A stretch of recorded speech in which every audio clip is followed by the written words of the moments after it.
स्वच्छ शहर शिरपूर शहर असाच काही उपक्रम शिरपूर शहरामध्ये शिरपूर वरवाडे नगर परिषद आणि शिरपूर शहर पोलिसांकडून केला जात आहे असेच दिसून येत आहे। आज आपण जर बहिरम बाबांचं मंदिर बघत असाल तर मागील 70 वर्षांपासून या ठिकाणी श्वास या मंदिराच्या परिसराला घेता येत नव्हता, पण या ठिकाणचं आज अतिक्रमण काढलं गेलेलं आहे। आपण अतिक्रमण काढलं गेलेला हा शब्द वापरतो आहे, पण या ठिकाणी जी दुकानदार होती त्यांची पुनर्वसन याच ठिकाणी होणार आहे। शिरपूर शहराच्या ऐतिहासिक आणि धार्मिक वैभवाचे प्रतीक असलेल्या भैरव बाबा मंदिराला 700 वर्षांपासून घेरलेल्या अतिक्रमणाला अखेर मुक्ती मिळाली आहे। शिरपूर पोलीस प्रशासन आणि शिरपूर वरवाडे नगर परिषद यांच्या संयुक्त कारवाईने मंदिर परिसरातील दीर्घकालीन अतिक्रमण हटवण्यात आले असून त्यामुळे येथील रहदारीला मोठा दिलासा मिळाला आहे। मंदिर परिसरातील भैरव बाबा मंदिर हे शहरातील श्रद्धास्थान असून दररोज तसेच विशेषतः पौर्णिमा, गुरुवार आणि महाशिवरात्र यासारखे सण उत्सवावेळी येथे भाविकांची मोठी गर्दी उसळते। मात्र मंदिराच्या चारही बाजूंनी झालेल्या अनधिकृत अतिक्रमणामुळे शिरपूर शहराचा मुख्य रस्ता आणि शिरपूर शहराचा केंद्रबिंदू पाचकंदील परिसराचा मार्ग अरुंद झाला होता। वाहतूक कोंडी, पार्किंग समस्या आणि भाविकांना होणाऱ्या गैरसोयीमुळे गेल्या अनेक वर्षांपासून नागरिक त्रस्त होते।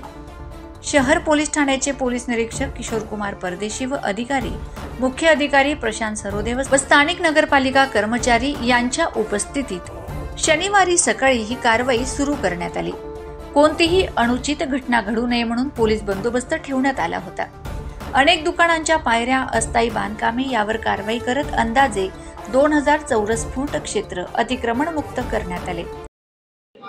स्वच्छ शहर शिरपूर शहर असाच काही उपक्रम शिरपूर शहरामध्ये शिरपूर वरवाडे नगर परिषद आणि शिरपूर शहर पोलिसांकडून केला जात आहे असेच दिसून येत आहे। आज आपण जर बहिरम बाबांचं मंदिर बघत असाल तर मागील 70 वर्षांपासून या ठिकाणी श्वास या मंदिराच्या परिसराला घेता येत नव्हता, पण या ठिकाणचं आज अतिक्रमण काढलं गेलेलं आहे। आपण अतिक्रमण काढलं गेलेला हा शब्द वापरतो आहे, पण या ठिकाणी जी दुकानदार होती त्यांची पुनर्वसन याच ठिकाणी होणार आहे। आपल्या सोबत आहेत नगरपालिकेचे सीईओ, आपण त्यांच्याशी बोलूया। सर, या ठिकाणी आपण बहिरम बाबांचं जे मंदिराचं अतिक्रमण आहे, जो भाग नेहमीच रहदारीसाठी अडथळा ठरत होता, आज तो काढलेला आहे, पण मग पुढील नियोजन कसं असणार आहे? भैरव मंदिर परिसर व राम मंदिर परिसर आणि हा पाचकंदील चौक या परिसरामध्ये हा मुख्य चौक असल्यामुळे रहदारीला मोठ्या प्रमाणात अडचणी येतात। नागरिकांना येता जाताना बऱ्याच वेळेस अपघात घडण्याची शक्यता होत असते। या अनुषंगाने मागील महिन्याभरापासून पोलीस स्टेशनचे परदेशी साहेब व त्यांचे सर्व टीम व नगर परिषदची सर्व टीम यांच्या मार्फत सर्वे करून ज्या ज्या ठिकाणी आपल्याला रहदारीला अडचण निर्माण होत आहे त्या ठिकाणचं अतिक्रमण कमी करून त्याच लोकांना कमी जागेमध्ये व्यवस्थित सुनियोजितरित्या बसून देणे यासाठी आम्ही प्रयत्नशील आहोत। त्यानुसार आज इथे फुलभंडारा असतील किंवा पानवाले असतील यांना सुद्धा त्यांच्या मागणीनुसार जे शेड पडावं झालं होतं त्याचंही आम्ही नवीन बांधकाम सुरू केलेलं आहे आणि त्याच ठिकाणी त्यांना सुनियोजित पद्धतीने कोणाच्याही व्यवसायावरती किंवा उदरनिर्वाहावरती गदायना या हिशोबाने नियोजन करून त्याच ठिकाणी त्यांना रहदारीला अडथळा निर्माण होणार व त्यांच्या पोटापाण्याची सोयी या पद्धतीने आम्ही नियोजन केलेलं आहे। या ठिकाणी खरंच परिस्थिती अशीच होती, हे जे भारी बांधव ज्या ठिकाणी पान विक्रीचा व्यवसाय करत होते ते मोडकळीस आलेला होता, त्याचा स्लॅबचा काही भागही खाली येत होता। आणि या ठिकाणी जर म्हटलं तर पोलीस प्रशासन आणि नगर परिषद प्रशासन यांचा एक स्तुत्य असा उपक्रम आहे। या ठिकाणची जागाही सुरक्षित होणार आहे, या भागाचा श्वास सुद्धा मोकळा होणार आहे आणि ही एक चांगली कल्पना आमच्या चॅनल तर्फे नगर परिषद आणि शिरपूर प्रशासनाचे खूप खूप अभिनंदन। या ठिकाणाहून उठवलेल्या दुकानदारांचे पुनर्वसन नगर परिषद तेथील जवळील जागेत करणार असल्याचे नगरपालिकेचे सीईओ प्रशांत सरोदे यांनी सांगितले। ताई, या ठिकाणी आता नवीन बांधकाम होत आहे आणि इथं तुम्हाला परत वसवलं जात आहे, काय सांगाल? हे आम्हाला नवीन हे पहिले पडत होतं ना, त्याच्यासाठी आम्हाला नवीन बांधकाम होतंय, आमच्यावाला नवीन शेड बनतंय आमच्यावाला, तर आम्हाला जागा देतच पाहिजे आम्हाला। आज या ठिकाणी वरती शेडचं काम चाललंय आणि काही समोरचं अतिक्रमण निघालंय, काय म्हणाल? दादा, आम्ही इथं कायमस्वरूपी बसतो, तर पडकं होतं तर आम्हाला चांगलं पाहिजे, बस आमची एवढी विनंती आहे, दुसरं काहीच नाही आम्हाला काही सांगायचं। पाचचंदेच्या परिसरात शिरपूर नगरपालिका पोलीस प्रशासन यांनी भैरव मंदिराच्या परिसरात व मेन रोडच्या ह्याच्यात जे अतिक्रमण होतं, गेल्या 70-75 वर्षापासूनच्या मंदिराचा परिसर जो होता पूर्ण दाबला गेलेला होता, तो परिसर आज शिरपूर नगरपालिका पोलीस प्रशासन या कर्मचाऱ्यांनी आज सायंकाळी 7 वाजेच्या सुमारास मंदिराच्या अवतीभोवती सर्व अतिक्रमण काढून आज व्यापारी वर्गाला एक मोठा दिलासा आणि मेन रोडाची रहदारी ही पूर्ण मोकळी करून आज पोलीस प्रशासनाने व नगरपालिकेने फार मोठं एकदाचं काम केलेलं आहे. या कारवाईवेळी या ठिकाणी मंदिराचे ट्रस्टीही उपस्थित होते. त्यांनी सांगितले, या अतिक्रमणामुळे भैरवबाबा मंदिराच्या खाली तळमजल्यामध्ये आसरा देवी आहेत याची कल्पना अनेक शिरपूरकरांना आजही नाही. तरी शिरपूर शहराला लाभलेले बालाजी महाराज, भवानी माता, खंडेराव महाराज, भैरवबाबा, अहिल्याबाई होळकर यांनी निर्माण केलेले पाताळेश्वर संस्थान, त्याचबरोबर आता आपल्या शिरपूरला एका प्राचीन आसरा देवींची सुद्धा ओळख मिळणार आहे. आता आपल्या सोबत आहेत भैरव बाबा मंदिराचे ट्रस्टी ओमप्रकाश बाबूलाल अग्रवाल, त्यांच्याशी आपण बोलूया. दादा नमस्कार. हे भैरव बाबांचं मंदिर किती वर्ष पुराणे? हे जवळजवळ 100 वर्षापूर्वीपासून आहे. 1954 ला महापूर आला तेव्हा मंदिर अर्ध बुडून गेलं होतं, तरी मंदिराला काही धक्का लागला नाही. मंदिर फार जुनं आहे, जागृत देवत मानतात त्याला भैरव बाबाच्या. अनेक लोकांची अनेक दिवसापासून इच्छा होती हे मंदिर आजूबाजूने मोकळं व्हायला पाहिजे, यांना पर्यायी जागा नगरपालिका देईल तो यांच्या उदरनिर्वाह निभेल. तसं नगरपालिका जागा द्यायला तयार आहे. आम्ही 1-2दा नगरपालिकेत गेलो.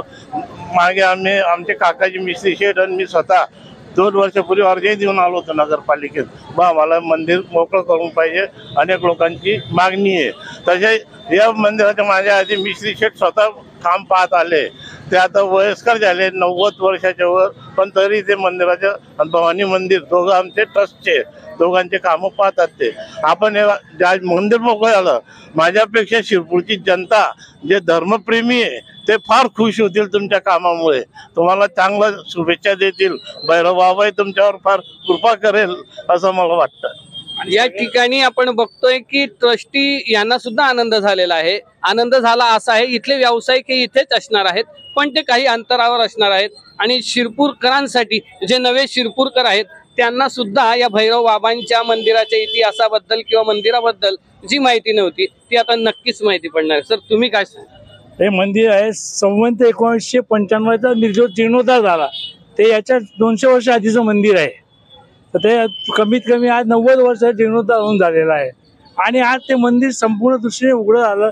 लोकांना दिसतंय आता देवाचं दर्शन दुरून होऊ शकतं, ते देवा दर्शनही होऊ शकतात. ही चांगली बाब. आणि कोणाचाही व्यवसाय आपण त्याच्यामध्ये कमी करत नाहीये. कोणाचा उदरनिर्वाह थांबेल हा विषय याच्यामध्ये नाही आहे. आम्ही पहिल्या म्युन्सिपालिटीला तेच सांगितलं, साहेब यांना उठून तुम्ही कुठे नेणार, तर म्हणून आम्ही इथेच पर्यायी जागा देतो. मग फक्त काही फुटाच्या अंतरावर त्यांना जागा मिळते. दुसरं असं साहेब, या मंदिरात आहे ना पा इकडे या 2 मिनिटं या बंद आहे, ते बंद आहे. बोला ना, बोला. तळघर आहे इथे मंदिराच्या आश्रम म्हणून देवत आहे. आश्रम फार चांगला आहे आणि मी स्वतः उतरून काही एकदा पूजा पाठ केली. अनेक लोक म्हणतात तुम्ही मोकळा करा, आम्हाला अमावस्या वगैरे आश्रयाला पूजेला जाता येईल. एकदम जागृत आश्रय, एकदम कोरीव कामात आहे मध्ये जे तळघरात आहे. आता फ्री झाल्यामुळे आम्ही याची व्यवस्था करू, लोक मध्ये दर्शनाला जाऊ शकतील आश्रयाच्या पूजेला. ते लोकांना फार चांगलं अनुभव येईल. इथे घरी तळघरात आश्रय. या ठिकाणी एक तळघर आहे तळघर आहे, आपण बघू शकता तिथून. या तळघरामध्ये आसरा आहेत आणि आसरा मातेचं दर अमावस्येला जे तळघर तयार झालंय, हे तळघर जे आहे ते आश्रम मातेसाठीच आहे. एकदम म्हणजे आजूबाजूला पूर्ण हॉल आहे. खाली तळघरामध्ये पूर्ण हॉल आहे आणि आखीव आणि रेखीव असं काम त्या ठिकाणी आहे. तर हे मी सुद्धा या ठिकाणी पाहिले नाही. लोक तिथे दर्शनाला पूजेला जाऊ शकतात. पण आज हे जे आसरा बघतो आहेत, तर या आसरा माता आता मोकळ्या होणार आहेत. आसरा माता शिरपूरच्या लोकांना माहित नाही, आता माहित होऊन गेली ते आसरा माता आहे. तर शिरपूरसाठी एक वैभवाची गोष्ट अजून आहे. बालाजी मंदिर आहे, भवानी मंदिर आहे, बाबांचं मंदिर आहे आणि आता एक या खाली मंदिराच्या खाली भुयार आहे आणि त्या भुयारामध्ये आश्रा आहेत असं आपल्याला कळालेलं आहे. तर चला या आश्रांसोबतही आपण भेट घेऊ आणि या आश्रांची नेमकी काय कलाकृती आहे ती पण बघू पुढच्या भागामध्ये।